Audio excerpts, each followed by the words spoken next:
Bonjour à tous et bienvenue sur notre balado Les Voix de la transformation. On veut premièrement vous souhaiter une très bonne année 2026 et vous annoncer que bien sûr, nous sommes de retour pour vous présenter plusieurs autres épisodes cette année. On a décidé de commencer l'année entre Jonathan et moi sans invité. Juste nous deux. Juste nous deux. On s'est dit que c'était tout à fait assez pour retrouver l'aisance de notre micro. Pour aussi vous faire une petite rétrospective de le gym numérique, c'est sorti d'où? Pourquoi on y tient autant? Pourquoi on trouve que c'est encore pertinent? Donc, on va retourner un peu à la base de comment le gym a été créé, puis aussi comment on envisage la prochaine année. Donc, sur ce, on vous souhaite une très bonne écoute et bienvenue parmi nous. Joe, je te lance la question, parce que cette idée-là, elle venait quand même plus de toi que de moi. Comment le gym numérique est apparu dans ta tête? Pourquoi on est rendu où qu'on est rendu aujourd'hui? Oui, bien, en fait, on a un point en commun, c'est que toutes les deux, on a fait une maîtrise en génie industriel. Ouais. Moi, je commençais au moment où toi, tu terminais. Et en débutant mes travaux, en commençant à comprendre c'est quoi la transformation numérique, à comprendre comment ça fonctionne, à un certain moment, on a eu le même directeur de recherche, là, qui est Sébastien Gamache. Bonjour à toi. Bonjour Sébastien. Sébastien m'a dit, tu devrais parler à Marie. Ce serait vraiment très, très pertinent parce que vous avez beaucoup de choses en commun, puis il y a beaucoup d'éléments sur lesquels vous travaillez, puis ça aiderait à enrichir. Fait que, qu'est-ce qui est arrivé, c'est que Sébastien, à ce moment-là, il m'a aussi partagé, tu avais déjà un article là, de rédiger, il m'a partagé l'article, il m'a partagé le mémoire aussi. Et moi, en voyant tes travaux, ça avait cadré directement avec le premier projet que je fais. Puis c'est comme si tu avais les morceaux de puzzle que j'avais pas, là. Puis c'est tout ce qui tourne, là, on en a parlé là, dans une de nos capsules, de tout ce qui tourne autour du readiness numérique. Mm-hmm. Fait que tu avais vraiment clarifié dans tes travaux, c'est quoi la nuance entre être en transformation puis être prêt à faire une transformation. Ouais. Puis il y a vraiment une nuance importante entre les deux. Puis moi, de mon côté, j'ai toujours été un peu fan de balado, de vulgarisation scientifique, tu m'avais dit. Absolument, de vulgarisation scientifique. Là, je sais que nous, au Québec, ici, on est quand même... Là, il y a beaucoup plus d'espace. Là. Ouais. Aujourd'hui, en 2026, il y a beaucoup plus... Les balados, c'est rendu très, très répandu. Tout le monde en a un. Tout le monde en a un. Il y en a que ça parle de drôles de sujets. Nous, on a choisi la transformation numérique. Aujourd'hui, il y a plus de place, mais à l'époque, quand on a commencé, là, c'est 2021, je pense qu'on a commencé, là, il n'y avait pas tant de place que ça, il n'y avait pas tant de chaînes YouTube.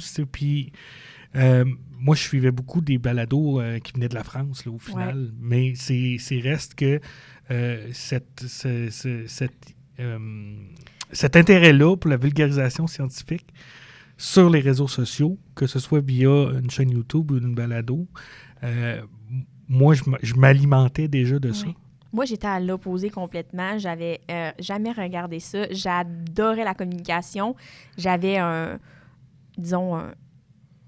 faible pour mon sujet de maîtrise. Oui. Puis, je pense que c'est ça qui m'a accroché quand tu m'as approché. C'était vraiment d'avoir la chance de mettre mon intérêt pour la communication puis ma passion pour mon sujet ensemble. Oui. Mais surtout aussi de me rendre compte que mon sujet de recherche, qui souvent reste au sein des chercheurs, dans la communauté de gens qui consultent des articles scientifiques, qui se plaisent à lire des mémoires, mais j'avais un intérêt principal pour rendre ce sujet-là accessible aux gens et aux entreprises pour qui ça pouvait faire une réelle différence. Oui.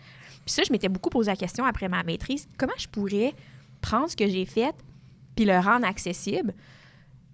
Puis on dirait que ton approche a juste comme clarifié le fait qu'on pouvait se lancer dans cette direction-là, puis aussi faire quelque chose de bien ensemble. Oui. On est là. Le gym existe maintenant. Exactement. Il existe. Il y a du contenu derrière la cravate. On a commencé vraiment par des épisodes de vulgarisation scientifique sur le parcours de la transformation numérique. Oui. On a fait la première phase qui était vraiment le parcours de préparation, le readiness, comme tu l'as dit. Elle est accessible sur notre chaîne YouTube, le gym numérique, sous le nom « Active ta transformation ». C'était 20 capsules vraiment qui venaient présenter un step-by-step de comment bien se préparer puis mettre le plus de chances de son côté pour réussir une transformation numérique.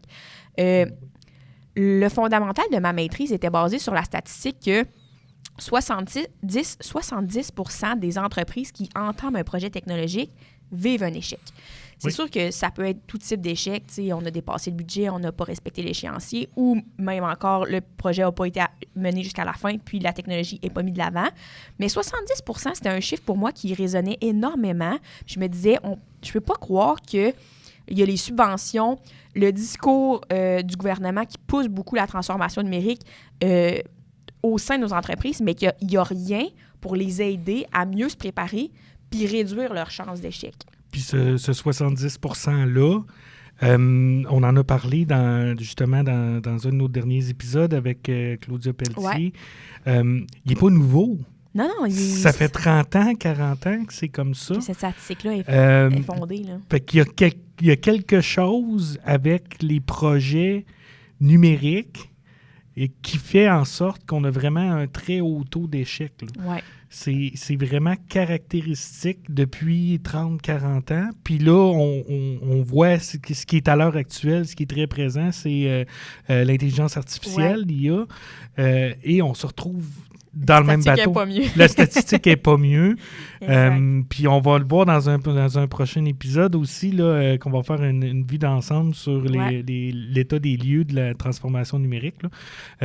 Fait que ça ne dérougit pas. Ce chiffre-là ne descend pas. Là. Donc, on continue de penser que le gym numérique est vraiment à sa place, dans le bon moment pour l'actualité, puis peut faire une réelle différence pour vous, entreprise ou gestionnaire qui vous désirez mettre en avant un projet technologique. On a commencé, comme j'ai dit, avec la vulgarisation scientifique pure et dure avec la série « Active ta transformation ». Puis après ça, on a décidé d'inclure un peu plus de discussion avec le terrain. Oui. Ce qui a lancé notre balado « Les voies de la transformation » qui est maintenant à sa 11e épisode. On est très fiers de ça. Oui. L'objectif premier derrière le balado, c'était de recevoir des gens autant du terrain que d'entreprises, de manufacturières ou toute autre entreprise, mais aussi de s'asseoir avec des chercheurs, des professeurs et des experts en la matière qui font de l'accompagnement en transformation numérique ou en gestion du changement. On est allé très large pour tout ce qui pouvait permettre d'avoir un échange avec quelqu'un qui est sur le terrain et qui vit réellement les obstacles et qui peut réussir à donner des conseils attrayants aux entreprises pour signer. Moi, j'ai adoré l'expérience de notre balado. Oui, vraiment. De là, je pense que pourquoi on désire continuer. Ben oui, on veut le continuer. Puis, ce qui est le fun, puis on espère que c'est partagé aussi avec vous qui nous écoutent, c'est qu'à chaque fois qu'on fait un épisode, on est un invité, ben pour nous, c'est une rencontre dans laquelle nous-mêmes, on apprend. Ben oui. Donc, c'est vraiment une conversation qu'on rend disponible. Mais pour nous, c'est tellement enrichissant, c'est tellement... je me sens grandi de tous les échanges qu'on a eus. Là, chanceuse d'avoir eu la chance d'échanger avec autant d'invités divers. Là, oui, puis on est allé très, très large. Là. On est allé avec, je pense à Marie-Lie Desrosiers. Desrochers, merci de me corriger. Désolé, Marie-Lie, d'avoir été baptisée. Où on a parlé de type de personnalité, puis de formation des équipes. Puis on est allé directement aussi avec le premier qu'on a fait avec Yannick de Souci Techno, où là, on était vraiment dans une entreprise, témoignage d'une entreprise manufacturière. Fait qu'on a couvert très, très large. Puis on veut continuer à couvrir très, très, très large parce que c'est un sujet qui est large, la transformation numérique. Puis ça se fait pas seul. Non, ça se fait pas dit, tout seul. C'est ça, large. c'est clair. Puis je ferais peut-être un petit bémol sur notre titre, mais tu sais, notre balado s'appelle « Les voies de la transformation », comme étant les voies, oui, nous, on en parle, oui, on exprime, mais aussi les voies comme étant le chemin que tu peux prendre. Oui. Puis ça a été quand même quelque chose qui est revenu énormément dans les balados avec nos invités sur l'aspect humain, puis de comment bien t'entourer. Ça peut être une équipe à l'interne qui est solide puis qui a toutes les compétences pour aller, mais ça peut être aussi avec des compétences, avec des gens à l'externe qui viennent rajouter des compétences puis qui viennent plus vous accompagner, vous former, vous transmettre de l'expertise.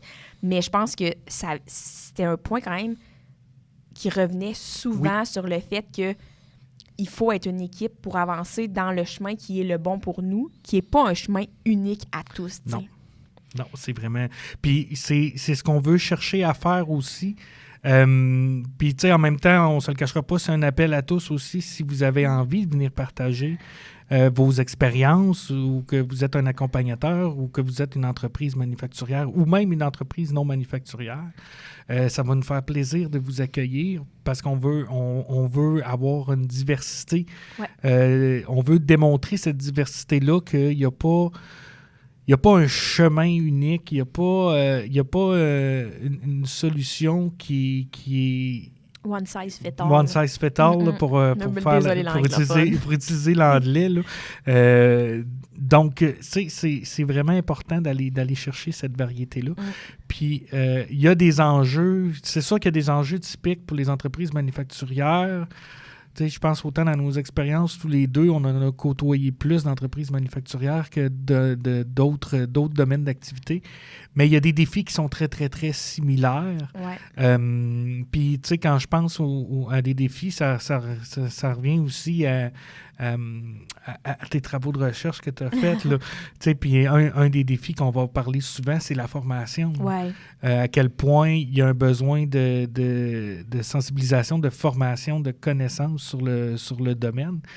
Puis c'est une autre des raisons aussi pourquoi on fait le gym, c'est qu'on ce besoin-là se manifeste dans les différentes études, dans les différents sondages. Ce besoin-là est très, très, très, très grand. Oui, tout à fait. Puis, j'ai rien à rajouter là-dessus. Je pense que notre sujet est d'actualité. Oui.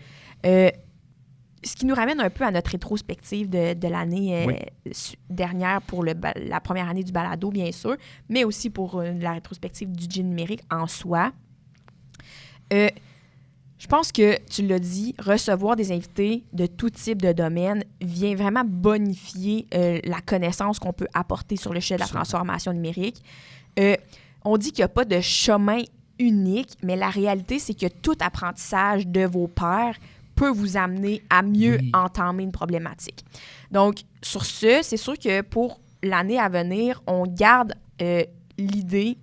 on garde l'objectif de recevoir des invités lors de nos épisodes pour aller justement chercher le plus d'informations possible, diversifier notre apprentissage, puis aussi potentiellement offrir la chance aux entreprises d'avoir accès à un type d'expertise qui n'ont peut-être pas accès au quotidien. Tu sais, quand je pense à Marie-Lie Desrochers, côté vraiment culture du changement, gestion du personnel, gestion des équipes, bien, c'est pas accessible à tous.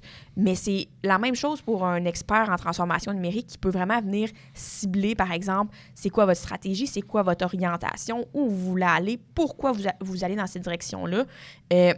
Donc, ça vient vraiment enrichir nos discussions. Puis ça, c'est vraiment un point qui est important pour nous et qui va perdurer dans la suite des choses. Aujourd'hui, on fait exception.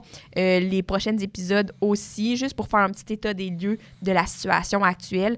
Mais ne vous inquiétez guère, les invités seront de retour en 2026. Oui. Mais on sentait... avec la nouvelle année, avec les changements qui se passent, avec aussi l'univers de la transformation numérique qui est constamment en changement. Les entreprises évoluent.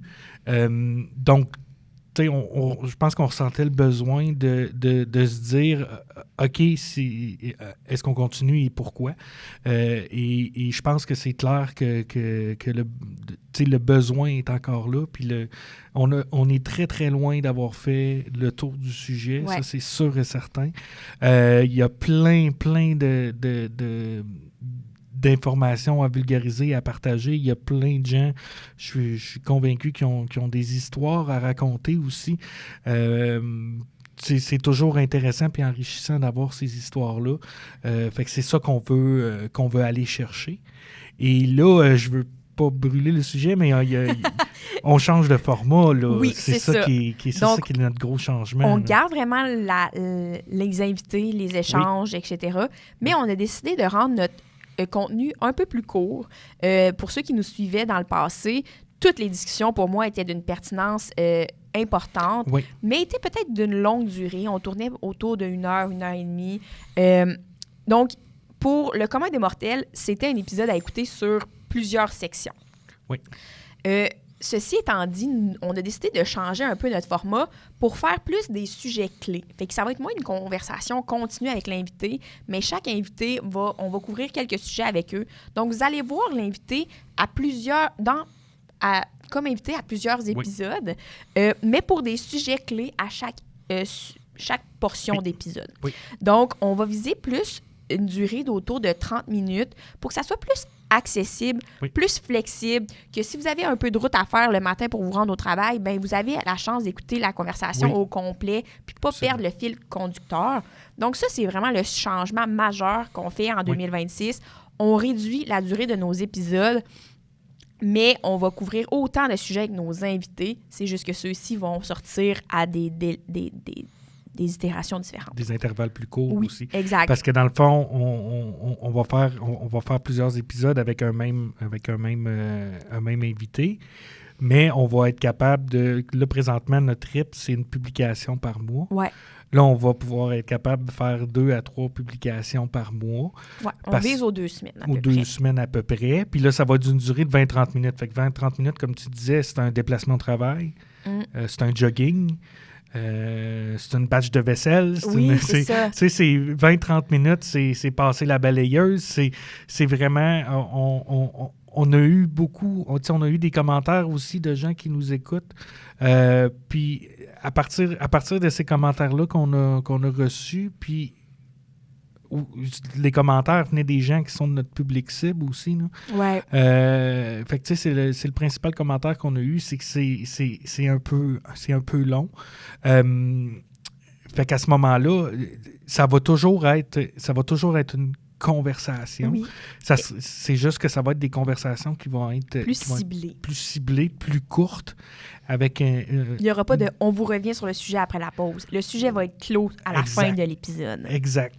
Fait que c'est vraiment ce qu'on fait, puis on le fait pour s'adapter le plus possible pour vous qui nous écoutent, pour essayer d'avoir quelque chose le plus accessible possible là, pour que ça couvre, pour réussir à atteindre le plus possible avec notre message.